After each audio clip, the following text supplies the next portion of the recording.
Abby, thank you for joining us today. For those that are watching that don't know, Abby is a friend of mine who works in nutrition. She'll give you a bit of a background on exactly what she does in a minute. But to start with, as Abby knows, as you guys know, we're running a giveaway at the moment over the next couple of weeks, which is designed to encourage people to get more active, do fitness, walking, yoga, whatever it may be, to help with their mental health. And as part of that, I wanted to talk to you today, Abby, on the nutrition side, because as we've kind of discussed off camera, um, a lot of people, especially now, I think, are stressing over what they're eating. I've put on a bit of weight, or when you're down to sometimes you need a treat. So I kind of wanted to go through that with you. And as I've said in a couple of other videos, I'm not qualified to talk about this, so I'm going to let those that are do the talking, and hopefully just allow people to see that. As we know, we've got 3 prizes up for grabs over this 2 weeks for anyone that is going to get active and get involved. So a big thank you to Powergun. I will tag them in the caption below for anyone that wants to go check out their page and see what other products they've got available as well. So, Abby, over to you. Give us a little intro about yourself, what you're qualified in, and what you do. Yeah, well, thank you for inviting me along. Something a bit different during lockdown, isn't it? Absolutely. So yeah, I studied nutrition and human health at uni, and then sort of rolled into my current job now. But yeah, I've always had like an interest in nutrition, and I was like a competitive swimmer when I was younger. So the way that like food affected me when I was swimming and stuff like that, I've always just had an interest in it. Yeah. And so yeah, I sort of pursued that interest and went to uni and learned a lot more about it. And then yeah, I use that in my sort of day-to-day job as well. So yeah, and it's just everyone loves food as well. So Very there we true. go. Very true. I didn't know that about the swimming side of things. Do you still, obviously, I imagine, I've seen people like Phelps who eat loads of food, but do you still take some of that you had to do back then, like as part of your daily routine now, or would you say you're a bit more relaxed now? I don't know. I just remember used to always being able to eat so much because Yeah. I was doing like quite a lot of exercise and things like that. Yeah. And then so when I suddenly just stopped swimming, I had to like adjust. But That's yeah, that like was a me bit when I of a went to shock. uni, and I don't think I've adjusted yet. um, so you mentioned you went to uni, you got the qualification. Exactly what is the qualification? And I mean, you kind of said why you qualified.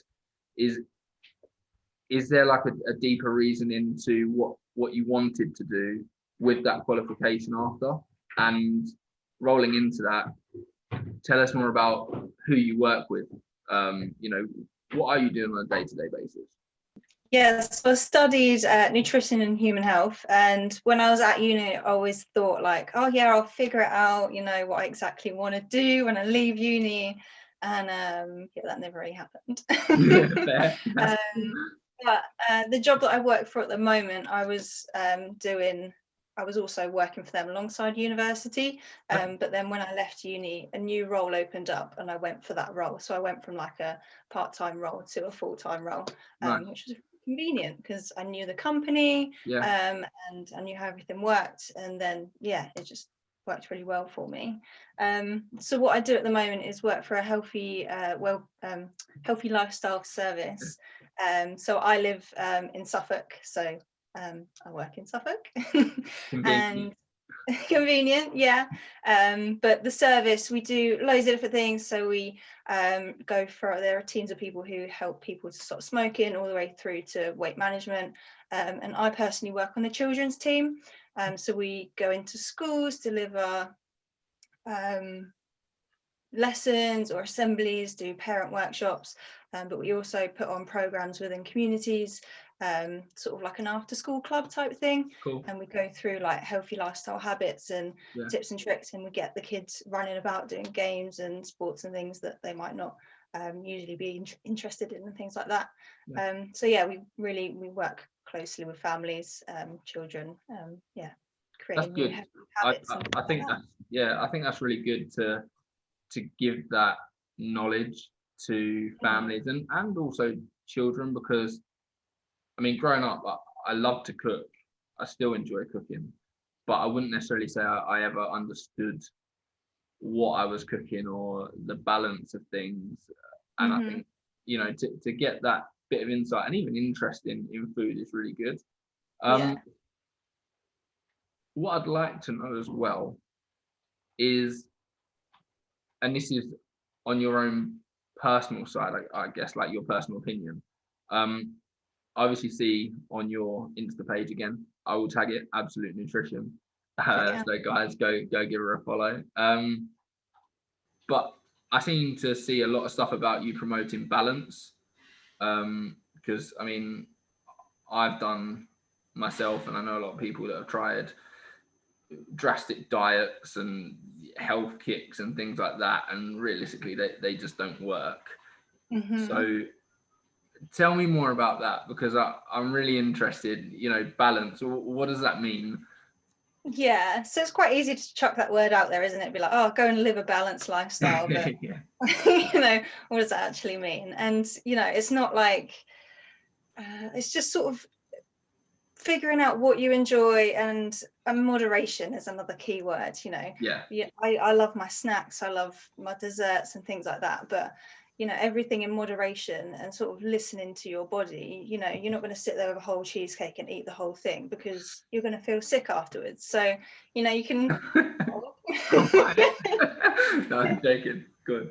it's listening to your body and taking that time to really enjoy that cheesecake rather than just inhaling it. Yeah, And yeah, sort of your brain needs to recognize and associate that it's going inside, before it sort of just decides that you're full or whatever. yeah. I worded that really Is it badly. is it right that it takes like 15 minutes or so for you to digest? So Hmm. like you could eat a Yeah. meal, finish, and be like, I'm still hungry. And it's Yeah. like if you actually wait, that's not the case. Is that true? Yeah, exactly. So it takes your brain a little bit longer to sort of, or your brain and your stomach to talk to each other, and so to fully decide whether you're full or Yeah, not. So yeah, having like some steps between your meal and deciding if you want to eat again is definitely sort of ideal. yeah, So we say, like, try to distract yourself with something else. Maybe you're just bored, you've just finished eating your dinner, and then you're like looking around the house like, oh, what yeah. do I do now? Let's go and have a cheesecake. Like, try distract yourself with something else. Maybe you just Yeah, need to put a different show on. yeah. I uh, have to ask, do you like cheesecake? yeah, You've used it as an example a couple of times. Do you like cheesecake? I'm sticking with it now. That's my example. Fair. Yes. You're gonna have to have one tonight now. All right. So 3 tips then for people right now that might be worried about their nutrition or their diet or their weight. Someone that's looking at this and going, okay, I want to do something. Let me maybe start to try and change something now. What would be your Hmm. first 3 tips? I guess not to like stress too much. You see lots of people out there, making these special smoothies and juicing and all of this and that, and you feel like you have to do the same. But sort of sit down and figure out what's going to work for you. And everyone's different. Yeah, So I can't make lots of changes all in one go. So I literally have to change one thing one week, and then build on that the next week, and then build on that the next week, and really gradually do it. And I think quite a lot of people are like that. But some people, they're like, no, I'm going full on, going for it. But, is that sustainable? Who knows?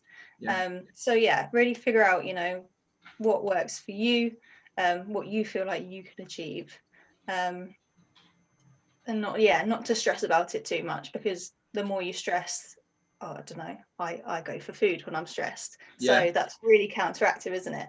yeah. Yeah, if I'm stressing Very true. about food, then I'm reaching for food because I'm stressing about food. It just really doesn't work. It's a vicious So, cycle. It really yeah, is. exactly. So don't stress about it, and try and eat a variety of different things. If you're going around the supermarket, maybe pick up something you wouldn't normally pick up, like some seeds. Some Yeah, seeds can go in anything. They can go in soups, porridge, they can go yeah, in your pasta. And just build up like a different variety, try out some new things, and you never know, some things you're not going to like it and you never have to get it again. Other things you might be like, oh, that's pretty cool, what can I do with it this week, sort of thing. And just trying out different things. Don't stress, listen to yourself, and take it at your own speed of change, one thing at a time if you need to, and then the other thing's variety, which I guess kind of ties into balance, right? Exactly. So, that's cool. All right, so during this time, and we're talking about the mental health side of things, we've touched on the stress leading to food, and people wanting a cheesecake, but it's about having it like in moderation. What would you say, that was going to be one of my questions, was about like the guilty pleasures? I'm one, I like cookies. I like everything. This is my problem, but I like cookies. So I'm just picking that one. What would be your tip to someone then, if they're thinking, I get it in the evening, I like a decaf coffee or a tea with a cookie. There you go. That's like my treat. But what's your tip? Because sometimes I've had it where I'll have it and then I think afterwards, shouldn't have had it. It's that guilty mindset. Like how would you recommend managing that? It's sort of almost, it's quite hard to do, but switching that mindset, we label foods as naughty, that's a treat food, that's a good food, when actually all food is, it's good. Like those treats are good for your soul, so therefore is it now a good food? So after you've eaten it, you're satisfied, it's made you happy, it's given you what you wanted, I enjoyed that, move on. Absolutely. And I mean, I've literally just done the opposite, because I've literally just said it's a treat. Like I've labeled it already that it's something I shouldn't be having. So I'm completely in the wrong. Cheers. There you go, switch that mindset. Absolutely. No, you're totally right though, because I think mindset is definitely a big thing around food. So what I want to know as well is, you kind of said listen to your body. I've been doing a lot of fitness. I'm encouraging during this 2 weeks more people to get active, whatever it is they decide to do. It could be yoga, it could be go for a walk, whatever it is. I sometimes find that I get, if I've gone for a long run as an example, I'm starving, and like you said with the swimming, you're eating loads more because of the exercise. How would people know, or is there a way for someone to get more information about knowing how much to eat, what to eat, that sort of thing? Or can they just drop you a message on Instagram and drop me a message, don't you worry, I'll take away all the stress. Perfect, sorted. You're gonna have an influx of messages after this, I'm sure, all like 10 people that watch it. No, there are some good apps out there, so like MyFitnessPal and things like that. You can put in how much exercise and stuff you're doing, and it will quite easily work out how much you should be consuming after doing certain amounts of exercise and things like that. So some apps, a little bit of Google research can sort of find that out for you. But the apps are really good if you want it just sort of on quite a simple level. An overview, yeah. How long should someone try something new for? Like you've said, to take it at your own pace, but I can tell you now, I'm doing something at the moment where I'm trying to change the balance up of protein, carbs, fat, and a certain number of calories. I'm actually using MyFitnessPal. But how long would you say then to try it? Because I think a lot of people can be quite impatient, myself included. We want to see results overnight, and if you don't, it's not working, I need to change. So what would your advice be with that? Stick at it, like just keep going, and then one day you'll realize, this isn't even an effort anymore, like I'm just already doing it, sort of thing. I think it's different for different people and depending on what it is, but I'd say sort of minimum, I don't know, a month, 2 months, but just sort of keep going at it, and eventually yeah, you'll get to a point, like I said, you'll just be like, oh, like this isn't even an effort anymore. It's become a habit. Lifestyle, right? Yeah, exactly. And that's why we want things to be achievable, or whatever. You know, if you set yourself I want a new habit of being able to run 2 marathons every day, you know, that's not achievable. That's never going to happen. Yeah. So yeah, making, you know, these habits which you know that in time you can do, then yeah, it'll just easily switch over. Yeah, no, that makes sense. Right.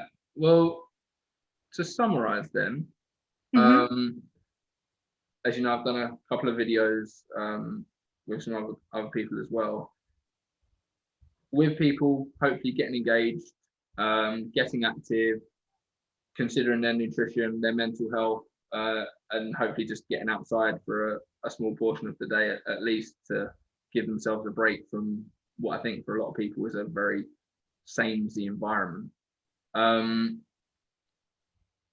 I'm going to hand it over to you to kind of close it off and leave us with like a thought or a statement or something that you think people might want to hear or might need to hear right now. So yeah, over to you. Yeah, brilliant.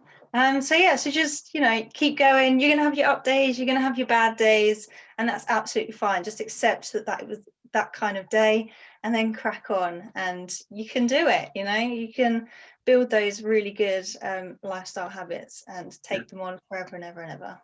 Nice, love it. Well, cheers for that, and thank you for your time today. As I mentioned, I'm going to give your page a tag below, so if anyone's watching and wants to reach out, then they'll do so there. Brilliant. Thank you very much for having me. Thanks, Abby. Speak soon. Bye.